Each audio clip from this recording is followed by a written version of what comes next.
Government job versus entrepreneur. Mayam amuka hana punchi maikai na taram noksari. Adom na paisa yam na paining laba. Adu erabadi Sarkargi thabakti khanbirurugan. Entrepreneur man natraga business ama hauna bohona batabani. Eikhoi ayambana khanaribasi government gi thabak amatang phangjarabadi punchi asi makalam na hingba yagani awatpa leiraroi haina khale. Adubu wakhal asimakti aranbani. Hauji phawbadasu mama mapa oribasingna hek yariba makai awara pa leitana hingja haunaba masa oribasingbu pikkera chaugera Sarkargi thabak ama haibasidi adumak hainariban. Masagi fajaraba idea kya namthabiduna mama mapa oibasingna oiroi haiduna Sarkargi thabak namdana tawhankiba macha yaudabsu nati.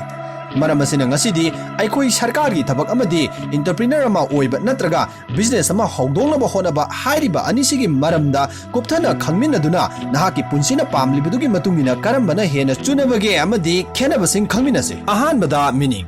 government job haibasidi tasengna public servant haibani. Praja singgidamak kathokpa ngamba oigadabani. Masinani Sarkargi thabak ama changba matamda eligibility criteria mayam ama leiribase. Maramdi Leibak asida leiriba larik laisugi mangal fangdaba lairaba praja mayam ama leiribasing sigi mateng panggadoribani. Government gi matamgi leiriba scheme khudong chaba mayam ase praja miyamda hakthengnana phanghanbagi thabak makoina tawgadoribani. Maram asina wakhal lausing leiba thaksi khasi khangba larik laisu haiba asawba phathaba ngamba misak ama soidana oigadabani. Sarkargi thabak ama changba matamda kariguma makhal amatagi criminal record phawba leiba yade. Maramdi mahak yamna thamoi sengba arana hui tawdaba prajagidamak kathokpa ngamgadaba khanbani. Maram asinani wakhal lausinggi sangeng ama leiribasi. Tasengna public service haibasidi social activist amagi wakhalo leigadabani. Kathokpa ngamgadabani matam punamakta thauja leigadabani. Adubo haujiki public service sing asidi aina mathakta panjariba gun sing asi yamna wana yawbagum tawre. Khangdabasingbu mateng pangbibagi mahutta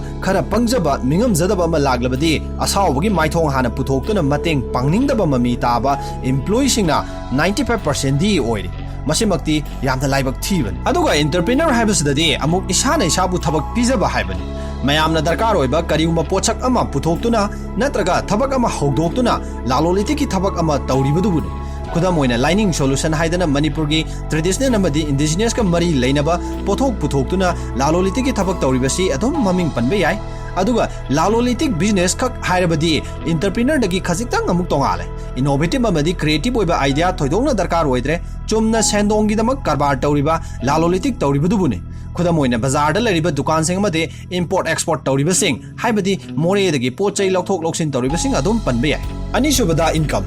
Sarkargi thabak haibasidadi akaknaba thagi lakadaba senfam ama leigani. Masibu salary natraga tolob haina khangnare. Tasengmadi salary haibasi nahakna matam ama kaithoktuna nahakna haijariba mahisingdu sizinaduna prajagidamak thabak ama subiribidugi mamaloina sarkar sina nawonda piba awamal ni haina lobe. Nahak entrepreneur ama oiba ngamlaba natraga business ama setup tawba ngamlaba. Nahaki profit ase mapal naide. Nangna hek ngamliba makai paisa tanba yare. Nangna hena effort thadariba makai hena paisa tangadoribani. Nahakna constable ama oinaba natraga sifoi ama oinaba honabada thadagadoriba senfam maduna thada 20,000 dagina 25,000 phawba tanba ngamlabadi nahakna madugi senfam maduna nangi lalol itiki lambi du da thadaduna mai paklabadi thamada lagamasu laina tanba ngamgadoriba ahum subada boss Sarkargi thabak haibasidadi phanayamna chawba phamoidunasu nahaki mathakta nangbu pakhonoina sinagadaba achawba ma adumak leyen haibadi naning nakha tauna nangi wakhalondagi tholakpa thabaksing pangthoknaba honabada khurau thangba adumak yawakadoriba adubu entrepreneur natraga business haibasidadi nangi mathakta kanasu leiroidoriba haibadi on boss haibani maramasina nangi phajaba idea wakhalon kya puthoktuna nangi business adu mai paknaba honaba yagadoriba mari subada competitive Government service haibasidadi competitive haibasi adumak wale ayama matamda makoi masen lautanaduna thabaktagi laithongnaba honagani haibadi negative oiba hiramdana hena hidanagan masina ahenba gya losing lakpagi mahutta wakhal phattaba puk phattaba hengani nahakna phaneyamna thabak laithoklabasu thabak suningdrabasu nangbu thabaktagi lauthokpa haibasi araiba manati masigi khudong chabasi lawragani phattabada lamjel tanarakadorubase adubu nahakna sagi business haibasidadi always competitive ne nahak anouba gyan losing tansindaba yade larik padaba yade market की strategy खंगदबा यादे नंगी product की मरमदा नैनदबा यादे नहाकना हेन होनरिबा मखै हेन हेन चौखलकदोरिबने नंगना neglect तौबा मिकुपदा नंगी बिजनेस सीगदोरिबने मरम असिना फत्तबदा लमजेल तानबा हाइबदुमदी लैत्रे मंगा सुबदा जनरेट एम्प्लॉयमेंट सरकार की थबक हाइबसिददी नहाकना कनागुंबा अमबु थबक पीबा ngambagi अधिकार दु लैति अदुबु नंगी बिजनेस अदुददी नहाकना मियोय कया थबक पीबा ngamgadoribane हौजिकी मतमदा थबक फंगदबा मीगी मसिंगना हाइनिंगाई लैतना हेंगलगलिबा असिदा नहाकना कनागुंबा मियोय अमखक ओइरबसु थबक पीबा ngamba हाइबसे तराई तराई बो वफम नते नहाकना पुंसी अमा थवाय अमा कनबगा चप माने तरुक सुबदा इनर्जेटिक अमसुंग एक्टिवनेस सरकार की थबक हाइबसिददी नहाकना फने यामना एक्टिव ओइना थबक सुगे हाइना संगलगलबसु याम इनर्जेटिक ओइना लागलबसु लेरमगदुरबा एनवायरनमेंट अदुना नहाकपु तमना तमना अरानबा लम्बिदा पुशिनखिगनि अदुगा थबक लैथोकपगी लमजेल तानबदा नहाकसु अदुमक यावरकदोरबा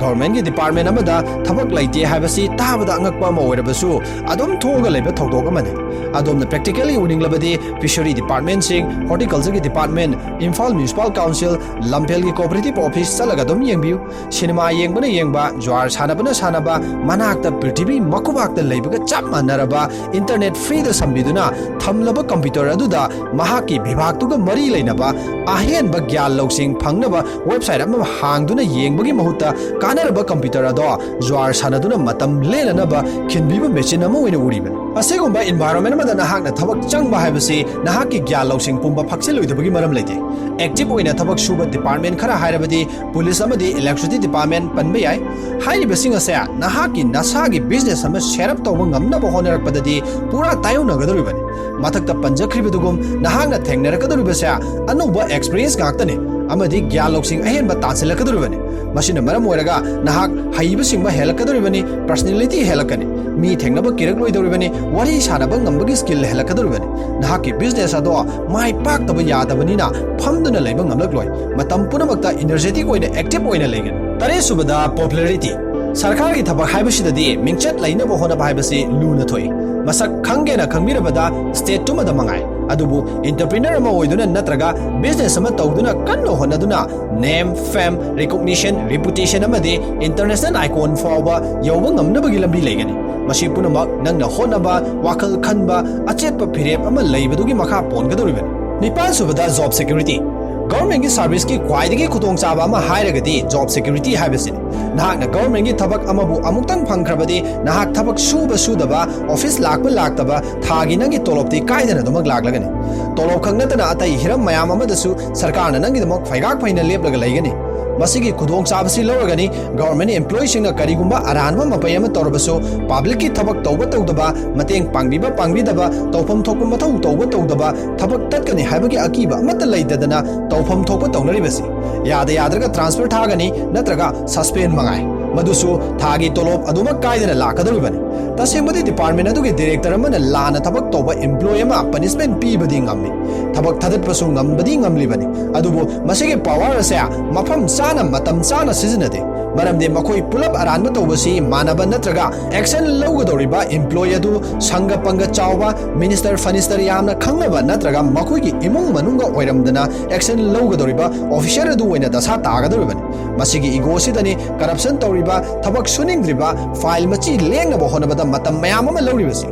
प्राइवेट सेक्टर अमदी एंटरप्रेन्योर हाइबसिददी जॉब सिक्योरिटी दी खरा दुमंग नेमगन मथके वाफम सिंग असे लौसन बिरेबा मतुंग हाइना सिंगना वारेप लौबियु नहा करम माइकैदे चटकनि गवर्नमेंट सर्विस असी सुकान कानदबा अमनी हाइबामक्ति नचदे मथके वाफम सिंग असिदगी गवर्नमेंट जॉब असिना डिसएडवांटेज खरा हेना लैबगुम ओहंजरिबसि आहांगना सेल्फ एम्प्लॉय हाइबदी बिजनेस मसा मसा तौरिबा अमदी एंटरप्रेन्योर सिंगबु हेना प्रमोट तौजनिंगबगिनि मरमदे लाइबाक अमगी इकोनॉमी चाखोत्पा हाइबसि एंटरप्रेन्योर मसिंग खंगदना लैरबकान अमदी प्राइवेट सेक्टर की थबकसिना मपांगन कलबकान ओइथोकदबने चाखोत्लबा लाइबाकसिंगदा प्राइवेट सेक्टर दना पब्लिक सेक्टर दगी हेना मिनेंग चंगने इंडिया दसु मसिगी अवोनबसि तमना तमना लागलिबने एंटरप्रेन्योर अमा ओइबदा लैरिबा एडवांटेज सिंग अदु समलमना अमुक्तंग थमजगे एंटरप्रेन्योर मसुंग बिजनेस अमा हौदोकपा हाइबसिददी ओन बोस ओइगदोरिबने अदोंगी मथक्ता कनागुंबा अदोंगी थबक थौरमसिंगदा खुरौ थांगबा याबा अमा लैररोय competitive laigani, employment generate tawba ngamgani, name, fame, recognition tanba ngamgani, globally competitive kayada mai pakna sanction ngamgani.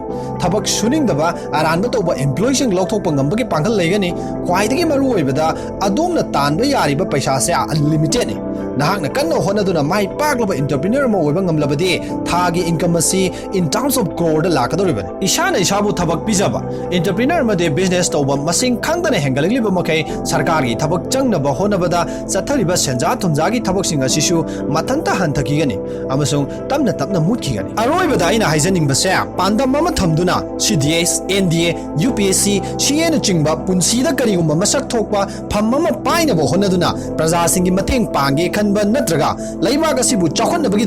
dedication tawrabasing nattaba kanagumba upai leiraktraba matamda paisa piduna sarkargi thabak ama phangnaba koitan tanaribasing se tasengna punsida daita launingdaba suningdaba atanba amadi comfort zone da adomak lainaba honaba miyoi singni haibada haiman bathokani thajade.